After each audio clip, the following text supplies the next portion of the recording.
como vocês estão?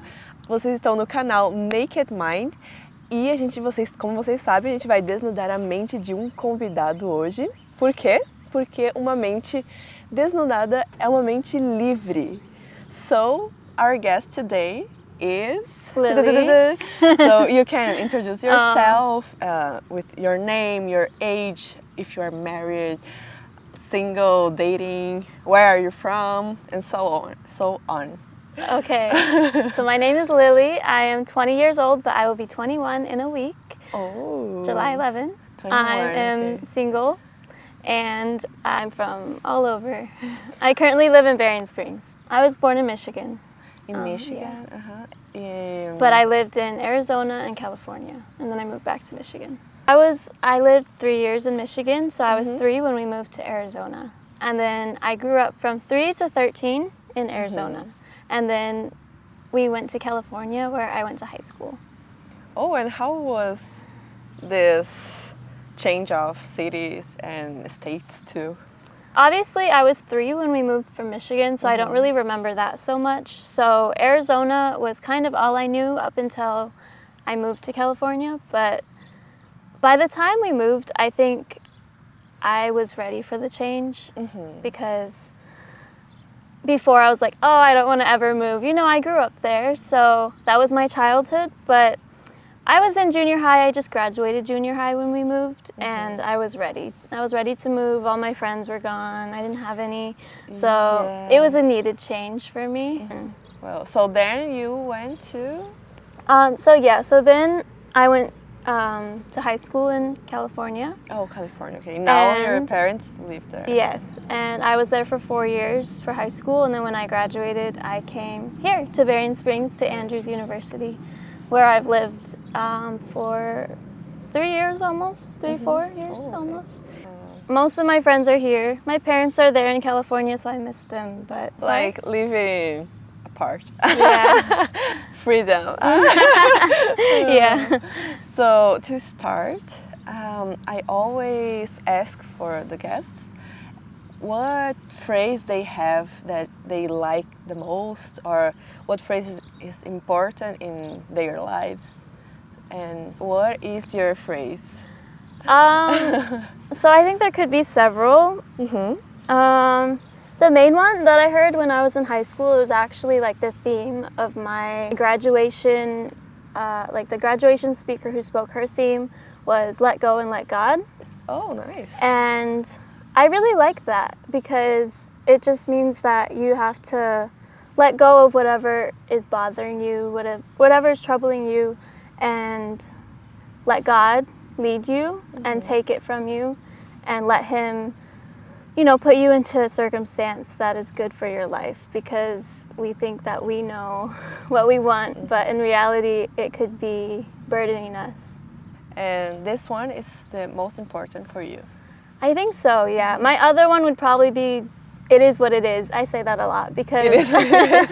Okay. Because really, like, and it kind of goes along with it, like letting go. Yeah. You really just have to realize that we cannot be in control of some things, and it is what it is. Yeah. Okay. And when this phrase turned important to you? And how? Did you have like a important event in your life that you use it? Yeah, so honestly, probably like it became very important about 3-4 months ago. There was something that I really had to let go of, and just once I let go of that thing, I just ran to God. That was my only other option. And sometimes I feel like God puts us into circumstances where we just realize that we have to let go of something in order for Him to really lead in your life, because we can ask God to be in our life and He wants to be, but there's some things that can be holding us back that we really have to let go of first. Yeah, so I mean, it's always been important in my life, but I've just now started realizing it a little bit more. And did you mind to talk about what you let go? What did you let go? Yeah, so it was a relationship that I was in that was not healthy. We were not meant to be together. It wasn't drawing me closer to God. Was like an obstacle? Yeah, it was an obstacle, you know, in my path. And, you know, as two separate people, two good separate people, and together, obviously, there was good, but in the long run, it just was not going to work out. And it was something that I had to let go of to really have God in my life. And that's just one thing. The other thing would probably be just my view on life, like how I think things should go. Because, you know, I went to Andrews to study for my prerequisites in dental hygiene, and I wasn't getting accepted anywhere for a program. And partly that was my fault, obviously, but I just had to kind of let go of my expectations for how my life should go, because since high school I'd kind of planned out, oh, I'm gonna, you know, get my degree in dental hygiene, I'm gonna start working, I'll get married, I'll have kids, you know. I have all this expectations of how my life should go, and I've lately just started to realize that, you know, if you have so many expectations, you can never be happy because you're constantly wanting to get to the next thing. And not living yeah. the right now. So always in the future. Your mind in the future and not living. Yeah, so I think present. just letting go of your expectations on how a perfect life should be, because there's not going to be a perfect. It's just as happy as you make it, you know. Yeah, I know. So do you think that relationship change your mind when you end up with this relationship? Yeah, I think it really was like a milestone in my life, because I'd never really gone through something like that before. And it was a situation where I had to let go of something that I was still in love with, you know? And that can be really hard. But it's like the moment I made that decision, the moment I made that decision, I felt like a weight had lifted from me. Like I knew it was right, even though it was hard. But yeah, so I think that's really, like I said, this phrase, let go and let God, has always been important to me, but that's when I really started seeing it. Like when you let something go that you have kind of made your whole life in a little bit, like you kind of see that giving it to God is peaceful, and it brings you peace, and you can make Him the center of your life, and that's the most important thing to me now. I am glad that you got rid of this burden and put it all on God, because relationships are very hard, and breaking up, I think it's very, very hard. I think no, because I know how. I think everybody had like a breakup with, not boyfriend, but I think a friendship or some, how can I say, when you are just platonic love, I don't know, platonic? Crush. Yes, a They crush. don't feel the same way. Yes, yeah, a crush. So everybody, they feel like how works breakup. About your childhood, what traits do you think you have from your parents? Well, the first one that came to my mind isn't like it's not a bad trait, but it's something that has held me back, I think, and that's being an introvert. My family is very introverted. Not really going out and talking to a lot of people, just kind of staying within ourselves, you know, in the family, which can be a good thing in some ways, but it also is hard when you want to make friends and get to know people, which I feel like I've done better at a little bit in the past few years, but as a kid, it was very hard for me to talk to people. And so, do you think that was an obstacle to do friends in your high school or elementary school? a little bit, yeah. In elementary school, I didn't really have many friends. I was in a very small school, so I didn't have a lot of options. Oh, okay. But I did have very close friends. Like, usually I would have at least one best friend per year. Per year? Per year. You know, for each grade, there was like a best friend, but that was like my only friend. But they were like close friends. For me, that was important to have somebody I knew I could talk to about anything, and it was less exhausting to have just one person instead of multiple. But then, of course, it's hard when that person isn't there anymore. And then it's like, okay, now who do I talk to? Yeah. So as I grew up, you know, that was elementary school. High school, it was a little bit of a bigger school, and I was around people who were a little bit more like me in ways. So I did have a little bit more friends, but I still had a very small circle, which to me was good. I mean, it was less drama. Yeah. There was still the drama, obviously, but not much. And High school yeah. always have drama. But it was not much. And like I said, for me, the close friendships were what was important to me. And yeah, so I wasn't like popular, but it was a small school, so I at least like knew everybody, and yeah. Do you think it's better going to small schools here or bigger ones? I think it really just depends on your personality maybe, and the people around and your mindset. Because for me in high school, especially my freshman year going to a new school, it was nice having it being a smaller one, because there was only when I started, 18 people in my class, which is not a lot. So it was nice because I got to get to know everybody in my class, you know, pretty well. Whereas if it was bigger, I may just get lost in the crowd, you know. Yeah. And I think you really have to be intentional, though, in that case, you know, with who you become friends with. And you can obviously make your own little group.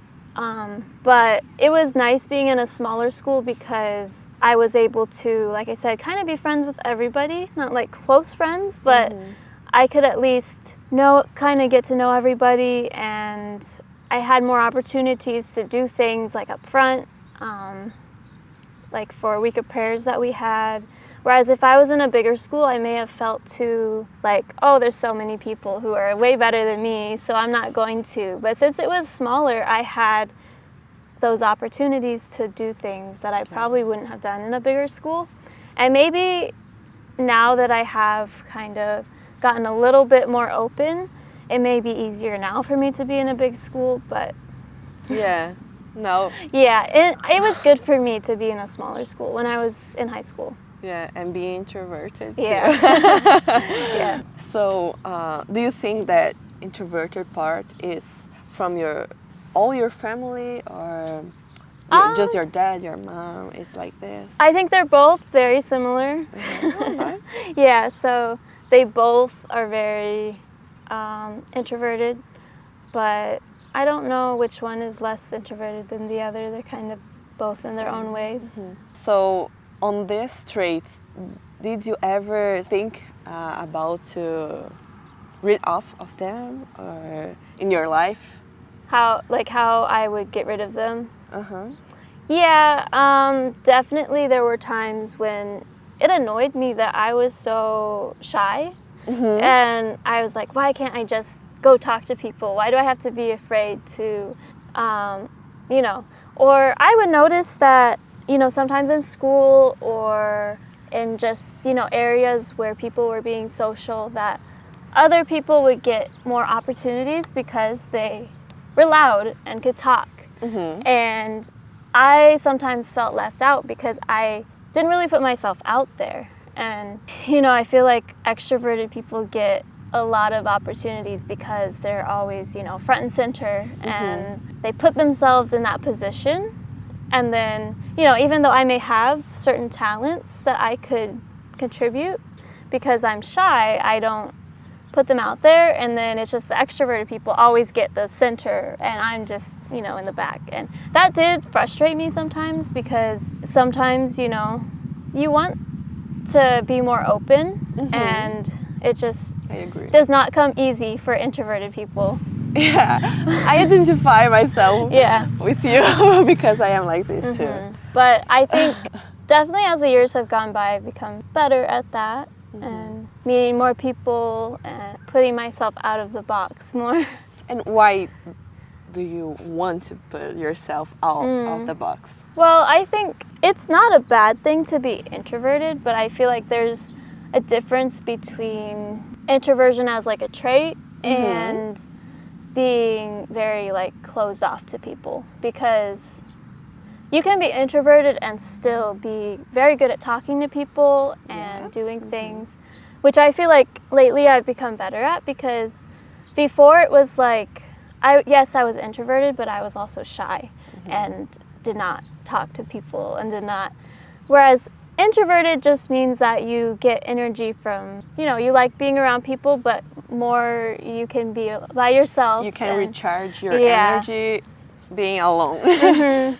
Which for me, it's funny because that is true sometimes, but I actually recharge with like close friends. And that's why for me, it's important to have those people that I can go talk to, that I know like will listen to me and are close to me. And so I may go out in a big crowd or they might be my friends and be with a lot of people and I may feel tired, but if I'm just with like a few people that I'm very close with, then I won't get tired. Yeah, I think because you are comfortable with them and not worry about some people that you don't know very well. So yeah, you can recharge yourself being around close people or alone too. And I think also it's, for me, I think a lot. You think a lot? I overthink. So sometimes being around close people, it's almost a way of their sharing my thoughts, because I get to talk to them. Okay. And it helps because when you're alone, sometimes those thoughts can become too much and there's like nobody to give them to. So when you have those close people you can trust with anything, it's nice to... Oh, yeah, I like this. Yeah, you can trust talking with them and they can, how can I say it, contribute with other talkness, I don't know. Like if you are worried, they can calm you. Yeah. Yeah, I like it. So being shy, you are introverted and now it's not anymore shy. So I think you are improving. Yeah, there are some situations where I'm still shy, but I've learned better to put myself out there. But it was, as a kid, there was a point in my life where I did not talk to anybody if they were not part of my immediate family. Like, I don't remember how old, probably between the ages of like 5 to 8. I just was silent. People would talk to me, not say anything. And sometimes I wonder why my parents didn't see that as a bigger issue than it was. Because like, what is wrong with this child? She never talks. But you talk with your parents? Yeah, my parents and my brother, like my siblings, that was all. Church members or anybody else, they try to talk to me. No. Silent. And they would try to get me to talk. But I think for me, that was, I don't know, it's weird because once I kind of had this reputation for like being quiet, then it was hard to break out of that, because then it's like, oh, people are going to make a big deal of it if I talk. Yeah. So I was like, I want to, but I don't want to, so I'm not going to. Okay. But for a little bit, it was weird because, when people talk to me, my parents would be like, you have to talk back, and they want to talk to you. And in my head, I did want to talk, but something was stopping me. And that, I think, was kind of pride. Maybe not is the right word, but like I said, I had the reputation for being quiet, and I didn't want a big deal made about it to change. Okay, so it was like, was not fear of talking or something like that? I really don't know. I have no clue, but fortunately I broke out of that, and that was when I was a kid, like a little kid, so. But did you feel like... that I wasn't understood by people? Yeah, understood by people. In a way, yeah, because I think a lot of people thought that I didn't want to talk to them, that I hated them, maybe even. When in reality, like I said, it was mostly just I felt like I had this reputation already, and I didn't want to break out of that in a way, and I'm not sure why, but that was my little kid brain. I kind of felt like I was stuck because, yes, I wanted to talk to them and let them know that, no, I don't hate you, but I, for some reason, was scared to talk and scared for people to make a big deal out of it. Yeah, like not a lot of attention. You don't I want guess, it. yeah, sometimes it was easier just to not say anything and not get the attention. But it was also hard, you know, being in certain, like, vacation Bible school, for example. When I was a kid, I would go and I would always see, you know, the extroverted kids getting all the attention from the adults, and I would just not get any because I wouldn't talk. And I would feel jealous a little bit that I wasn't able to express myself, but then I still wouldn't do it. And I don't know. And what do you think, what happens that some people can express and some can do it? What do you think the change there? I'm not sure. I think, I know everybody has like their different personalities that they're kind of, yes, they're born with, but then they grow up with. And something in mine was just I have a very melancholy personality, which is like quiet, kind of thoughtful, deep, almost sad. Like not like it can be sad because it is very thoughtful. You think a lot and you think about a lot of deep things, and that can turn sad. Do you think about deep things like bad things, or mostly what kind of thought you have? Mostly about life and kind of how things could go. Expectations. Expectations, and that goes back to letting go of those. Okay. Something that I've learned is very important that I have to focus on because of that. But yeah, so personally that's my personality and I think because I think so much, you know, stuck in my head a little bit, I kind of was scared to express to people. But yeah, it's also just because my parents are more introverted. I kind of got that trait from them, and I was homeschooled until 4th grade. Homeschool. Yeah. Okay. So that may be part of it too. Yeah, because I don't know if you had to make friends in this age. Yeah, so you stay more at home or doing other things more alone, I think so. But I don't know how works the homeschooling, because in Brazil we don't have this. So for me, it was, so I lived in a very, very small town. That's why there was not many people in my school.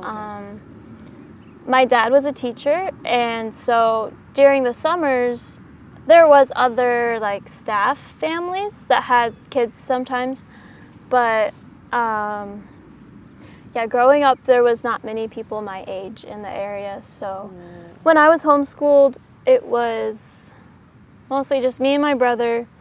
But there was a year where my mom also kind of homeschooled one of my friends and her sister. But that was a complicated friendship. They created a lot of drama. Just, you know, sometimes girls can be brutal. What happened? They were constantly, you know, the tiny little things like, oh, I want to do this and you want to do that, so we're not friends anymore. And then just ride off with their bikes, and then later come knocking on my door crying, I'm so sorry, can we be friends again? You know, that constant. And for me that hurt because I'm a very, like, I take things personally, and I overthink them. Like, okay, so I must have done something wrong. They hate me. And I never really knew why. Like, what have I done wrong? But constantly trying to think of it so I can do better next time. When in reality, most of the times, it wasn't even my fault. Yeah, I think so. And so, you know, because they would come crying to me like, oh, let's be friends again. And I would jump at the opportunity because they were all I had, you know.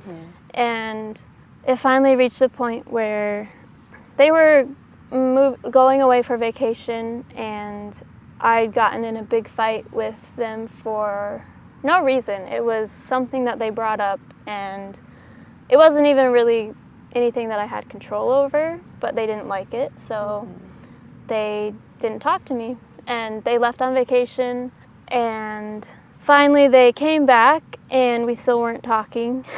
But then they slowly, you know, came over to my house and wanted to be friends again. And I accepted that, of course, you know. You know, just again and again and again, but this constant, like, repetition of, oh, you're not my friend anymore because of this, and I never knew why. And then, oh, let's be friends again. It always made me think that there was something wrong with me. And so that was hard growing up having that. And I think this was like a little bit during the time that I was quiet and didn't talk to any people, but it was also a little bit after that, but they were some of the only people that I did talk to because they were, you know, the only people my age. So you felt like they were controlling you? Yeah, in a way, some because kind of control. Because I wanted their friendship, you know, and I think as humans we all want friendship, and we want people to like us, and reality is that we can't control other people and if they like us or not, like, and we can do our best, but for my situation, I was doing my best. Like, I was constantly thinking of how I could improve, you know, what was wrong with me that they keep doing yeah like, and friends, no friends. I think really it's just, you know, and I hear a lot about it still, just the tween girl drama. The young girl just creating drama for no reason, and I didn't like that. Like, I was just like, no, let's go outside and make mud pies. Like, what? Mud pies. Like, what's the big deal? Like, I don't know. Yeah, that's just that's how it was growing up. And once I did, that was when I was being homeschooled, and then I got into 5th grade is when I went into like an actual school, but it was the school my dad was teaching at, which was actually a mission school for Native Americans. So I was the only white kid, which is very rare for the white person to be the minority, because you know, everybody around me was Native American, which I grew up since 3 living in that area, so for me it was normal. And I didn't feel like out of place too much or anything. But I was a little bit because I didn't come from the same background, and I was, you know, a faculty kid, a teacher's kid, and they lived in the dorms. I had a faculty house, you know. So that made it harder for me to make friends a little bit, and it was also small, so there was not many people that I could be friends with.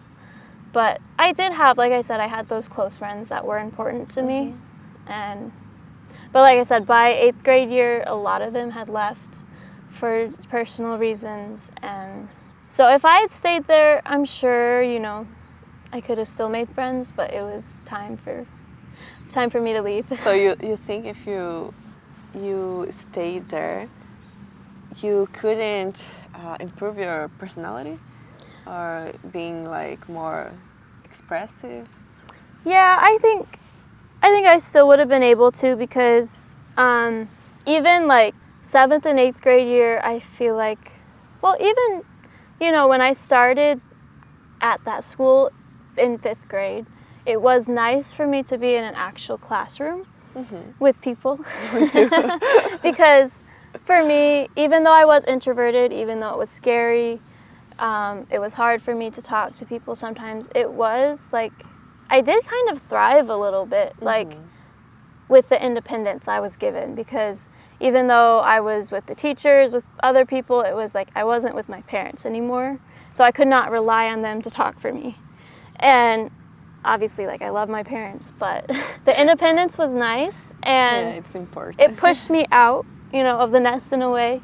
And so as the years went by, I did become more and more open, you know, because I was in a a real school. Yeah, but I'm not like, I think for some people, you know, if homeschool's done right and they are still introduced to groups of people they can hang out with, I think it's good. But in other cases, it can be hard because it doesn't really give them the opportunity to grow with other kids their age. So, you talked about that you are a thoughtful person. So how works for you being like this? Did you ever felt like, oh, I don't know why I am thinking a lot? Yeah. It is a burden in some ways because it's kind of like, I mean, even growing up, I was very responsible. Like responsible? Responsible, Oh, like responsible. meaning that I felt responsible for other people's actions in a way. Like I said, mentioning my friends. I felt responsible for them, you know, for their actions, for being mean to me, and I felt like I could fix that in some way. Or even like with my parents, like if they were struggling with car issues or money or any of this, you know, it's not like they would talk to me about it, but I was very good at listening and thinking, oh, how can I help? How can I, even though it wasn't my job to be worried about it, I'm just a kid, I still was worried about it, and a lot of kids wouldn't be, you know, but I, from a very, very young age, like I said, felt responsible for other people. For example, if there's like, say, candles on the table, I felt like it was my job to make sure no fire was started anywhere else, you know, and I'm just like 5 years old, and so, like I said, from a very young age, I kind of grew up very fast because of that, and you know, other situations too, because I had a lot of friends who struggled with their mental health, and this kind of made me feel like I was responsible for helping them and talking to them, and so it did make me think a lot about how I could help, how I could talk to them, help them, give advice, but I'm just a kid myself, you know. But I still had that personality where, like I said, I thought a lot, and I still think a lot because it's just how I am. But yeah, it's just about kind of everything, how life is, and it's, in a way, it's a good thing, but it can also be a burden, and so that's where I really just need to let go of the things that I'm not in control of and realize what I can be in control of. Sometimes helping these people that were struggling with mental health, do you think that affected you in some way?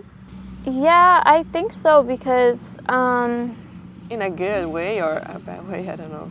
Probably both, because obviously it's never good when you have people that are struggling. I mean, a lot of them were suicidal, you know, very, very young children, you know, between the ages of like 10 and 14. Ooh. And that's very young to have those thoughts. But they came from very bad families, backgrounds, and obviously that made me sad to have people I love have those thoughts. And I never really understood it as a kid. Why are you thinking this way? And so I would try to help them and talk to them. But yeah, so it did obviously put a lot of weight on me because, like I said, I felt responsible because they were my friends, when in reality, you know, there's things beyond my control. All that weight should not have been on me. Yeah, because you were like always worrying about. Always worried about what's gonna happen, you know, and yeah. And about those thoughts, have you ever felt like losing your mind in some way? Yeah, I think it was, like I said, all throughout life I've kind of had like these deep thoughts, but I think it was probably junior year of high school. I had some things that were going on that really kind of made me in a depressed state, like how my friends were when I was younger. And I finally started to understand a little bit how they were feeling and for myself. And it did kind of feel like I was losing my mind, because there would be times I would literally be thinking so much that it'd be, driving myself into a state that was not healthy. Like not exactly panic attack, but almost. Mm-hmm. I don't know if you've... Like anxiety? Anxiety, yeah, very anxious. That's another thing, like I became very anxious all the time because I felt like constantly needing to make the situation better, and I constantly had to change something about myself. That's how I thought, and that can be very anxiety inducing, and just not having control of certain situations made me very anxious. And all of us. Yeah. Yeah, so it was probably like I said, junior year of high school, I really started to feel like a lot was weighing down on me, and I couldn't really pinpoint, one certain reason why. It was just kind of a lot of things going on, and that kind of caused me to be just not happy, like, at all. Mm-hmm. And I didn't know where to find happiness, or, it's not like I didn't have those happy experiences, but it was just like... But like the happiness... Like, yes, I have the happiness, but inwardly I'm still kind of depressed. Mm-hmm. And like not really enjoying life the way I should be. And, I would go home and I wouldn't be around my friends. And I'd be with my family, but I didn't really feel like I could talk to them. And I could have, but it was just like something that I kind of carried alone. And I think that's a big thing. Like I was saying, how my mind can be too much sometimes. It's nice to have a person to share those thoughts with. And when you don't have those people, it can be hard. And I had some very close friends in high school who I could talk to, but there's only so much they can say. But fortunately, I started getting better and not being so sad all the time. Now you think you have control of it, or sometimes you think you are losing your mind sometimes? Yeah, I think there always will be like times when I feel like, because there won't be things that I can control, and it can be hard, but that's where really we go back to let go, let God, because when you really realize how to let go of things, that's when you find freedom. And for me, that's where I kind of let go of, okay, so this is what I'm thinking about, this is what I'm worrying about, but I can't control it, so I'm not going to worry about it. Yes, it's still there, but I'm going to live my life and work its way out somehow. Obviously, there's things that we can do to make the situation better, but we can do that, and then once we do our best to do that, then we have to let it go and see what happens. And when you think or you feel like you're losing control, what do you do to take the control back? Yeah, so lately, like I said, just praying about it and really just letting God take it, because, for me, believing in God is very important, because that's where I find my peace. It's just knowing that when you believe in God, like personally for me, I know that He is really ultimately in control of my life, and nothing else really matters, because in the end, I'll be in heaven with Him, hopefully, And so this life here on earth is just so tiny compared to like eternity. And that's when I kind of think about, okay, how important really is this situation? Like, is it really something that I need to stress so much about when in reality, like, it's just so small? And I also kind of think about other people who are in harder situations, starving somewhere in a country that maybe doesn't get necessities that we do here. So I think that's when I really just have to start counting my blessings and things that I do have that I'm thankful for, and then that kind of puts my little worry into perspective and see how it's really not that big of a deal in the long run, even though I may be worrying about it. And that kind of helps me. Yeah, so first I have to put it into perspective with other things, like, okay, how big of a deal is this really?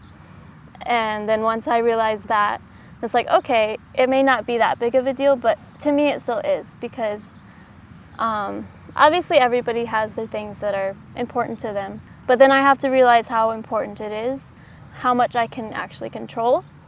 And once I can't control the circumstance anymore, that's when I have to be like, okay, well, I did what I could. Now I'm letting it go.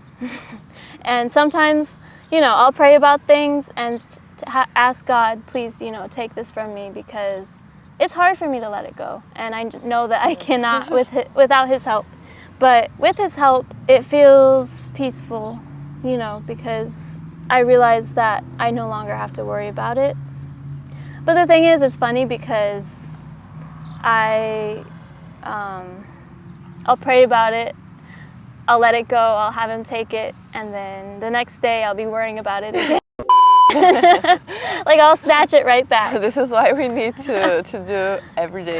Praying every day. Constantly giving it to God. Like, Yeah. okay, I'm giving it back to you. This is how it works. I can't take it back. I have to let it go completely, because He wants what's best. He wants us to be happy.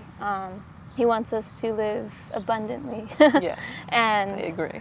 So that's where I'm at right now, is like, I don't know what's going to happen with my life. I don't know what I'm going to do, but I have to enjoy the journey and enjoy every moment, because there's so many beautiful little moments in life that can be enjoyed. Yes. And now talking about, what bad habits do you want to get rid of? Well, there can be a lot, Now. but I think the main one right now is on my phone, scrolling for hours and hours, because I do have a lot of time now, because I finished with my program and I'm just working now, but I have like at least half the day free most of the time, so that leaves me with a lot of time to do anything I want. But it can be good or it can be bad, depending on what I do. And so it's easy to just sit there on your phone scrolling, because, these apps and movies and all of this is made to entertain us and to want more. And so it's easy to fall into that habit of just constantly. And hours go by and you realize that, sometimes I'll literally be stuck like in my bed or on the couch sitting there, and I know I'm stuck. I know that what I'm doing is not healthy. I know that I could be doing better things, but it's like you're glued there and you can't move. It's like, I don't feel good. Like, it kind of makes your mind, like, your head hurt sometimes when you're there for so long just watching something or scrolling on your phone. It's not healthy, but it's like addictive. And so that's something that a bad habit I know I need to get better at, give up. What do you think you need to do to give up? Yeah, so I've been trying to focus on doing other things, like building hobbies, because I notice a lot when people ask me, oh, what are your hobbies? I don't really have a clear answer, because I've been in school for so long and working, and I just don't have time for the hobbies. And then I say that, but then I'm like, wait, but I do have time to watch movies and scroll on my phone. That doesn't make sense. I could be using that time to do things. All of us. I try to go to the gym, or go outside on a walk. I like to walk outside my house. There's this place I like to walk to. Sometimes I run. Reading. As a kid, I loved to read. And once I started working in school, I wasn't reading as much because I didn't have the time, and I had a phone. So it's like, who wants a book when you have the phone that's addictive? But the book is so much better. As long as you find there's so many books that can be educational and helpful to you and like draw you closer to God or improvement of yourself, and those are the kind of things that I want to be reading. And so doing things like that or cooking, baking, not only does it taste good, improve my skill, it also saves money because cooking is so much cheaper than buying fast food, and it's so much healthier too. It's also fun for me, like it's like a pastime, that and also drawing, painting, but things, I like to create things. I also I enjoy the beautiful things like flowers and nature, and so seeing that is nice. But yeah, exercise, the gym. I enjoy roller skating and ice skating. Oh yeah, I know. We went. Yeah, I know this. But you are very good. I don't get to do it often, but it is something that I do want to do more of. With the time that I have. So yeah, I want to try to. Oh, also music. I love music and playing guitar and ukulele. I think those can also there's something about music and art and all of this that I know grow your brain and help it heal in a way too. I definitely want to become better at guitar, and so all of these things I could be doing that are very healthy instead of just sitting on my phone.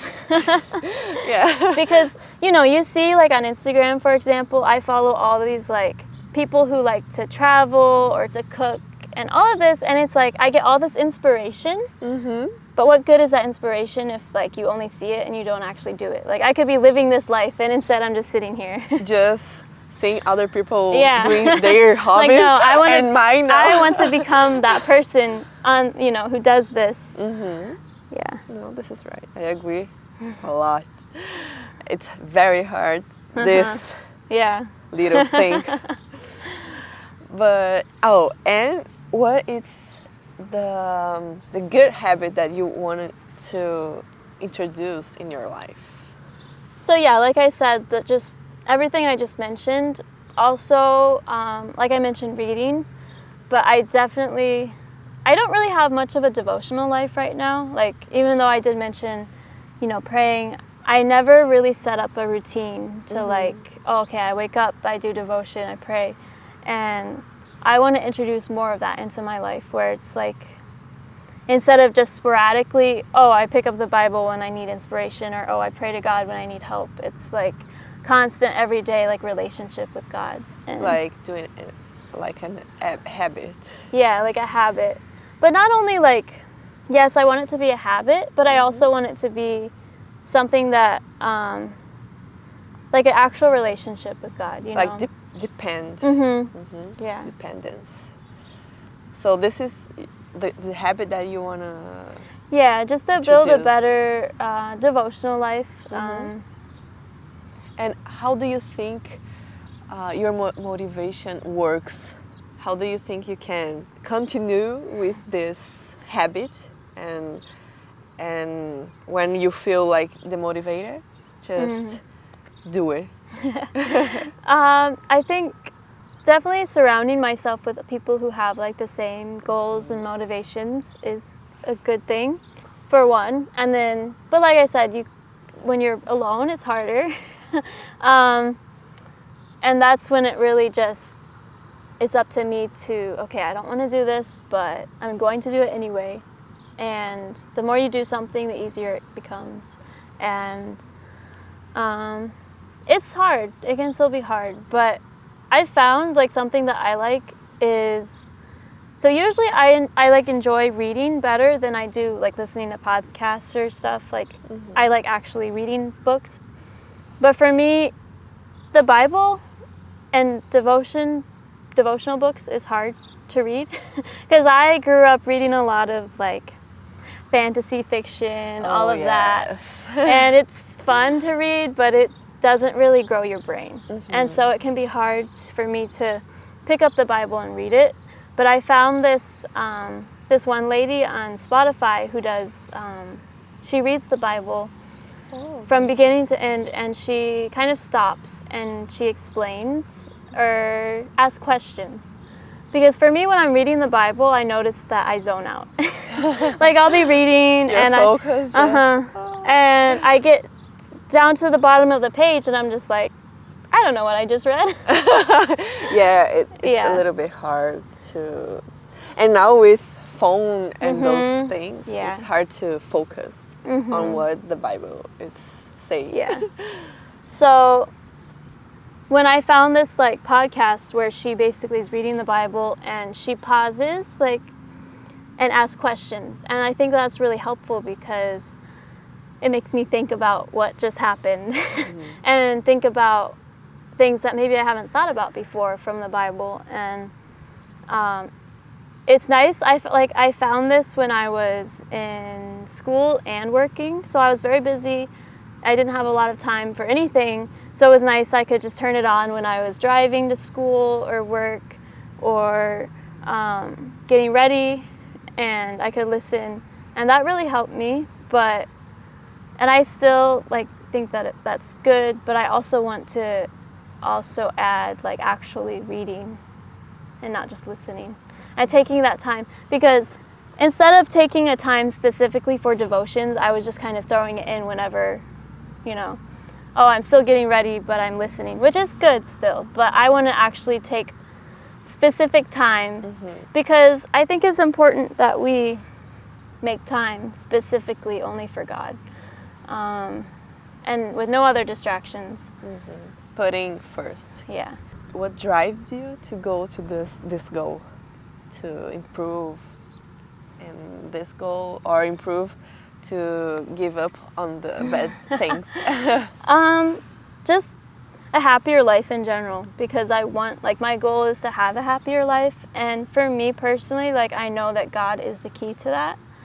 And I've thought about this my whole life, from since I was a kid, but it never came easy to me, and so I never really tried, because I'm somebody who, unfortunately, I give up too easy sometimes.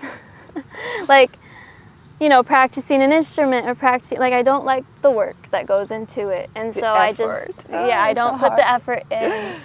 And so I've always known I'm always happier when I'm, praying to God and reading my Bible and actually realizing that He's what gives me peace. And I'm always so much happier, but it's still harder it's still hard for some reason to continue to do that. And I find myself, I want to do other things, but when I'm doing other things, I'm just not happy and I'm not at peace. And so that's basically what drives me, is my personal happiness. I want a happy life. So happy life for you, what means happy life for you? Just for me, I guess a happy life is not worrying about the things that I can't control, because obviously even with if you have a happy life, it doesn't mean there's not gonna be hard trials and all of these things. It just means it's more of a mindset than it is an actual thing, because it can be everything could be going wrong and you can still be happy. And that's the thing about happiness, is how you react in certain situations.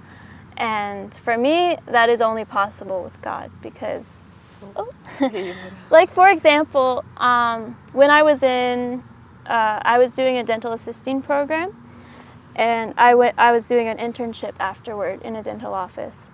I really did not like it. The dentist didn't help me learn so much as I wanted, and I felt very out of place.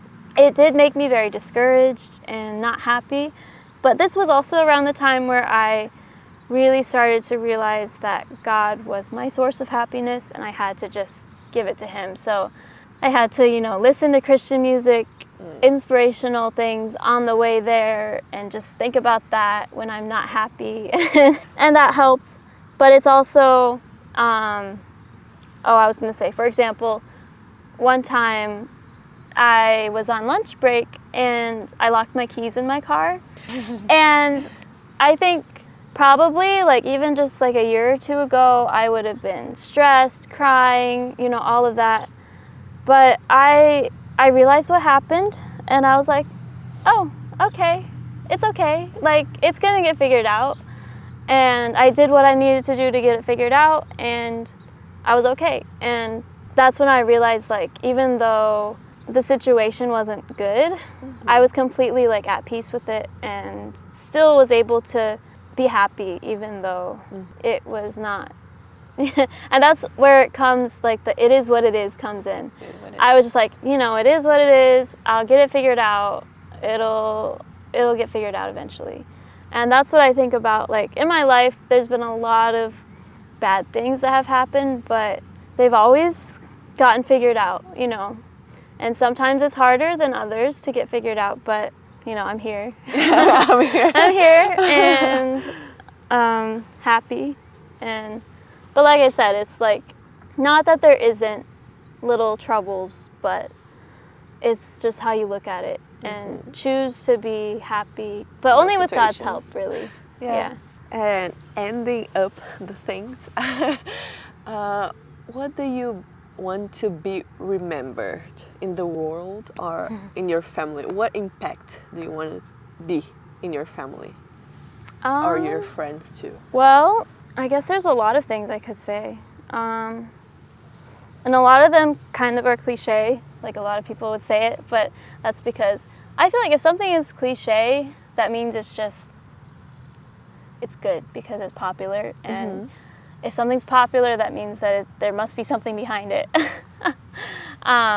For example, this is kind of going down a rabbit hole, but like the saying, live, laugh, love, you know, you see it all over and it's like, oh, that's so cliche. But it's really like, when you think about it, it's kind of sums up what life should be. You should live your life laughing and loving, and like that's what like makes you happy.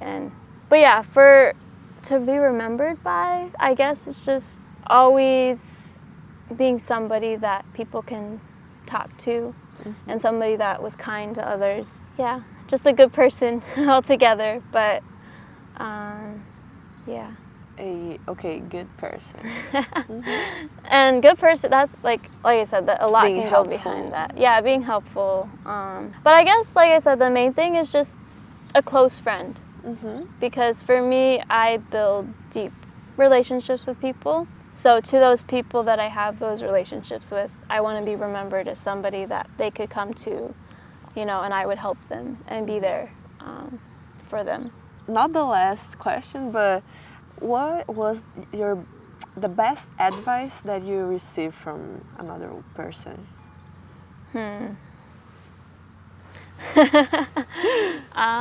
Let's see. I'm sure I've received like a lot of advice over the years, so I'm trying to think of just like one thing. Probably just to stop caring so much about what people think and, like I said, how things are going to go, and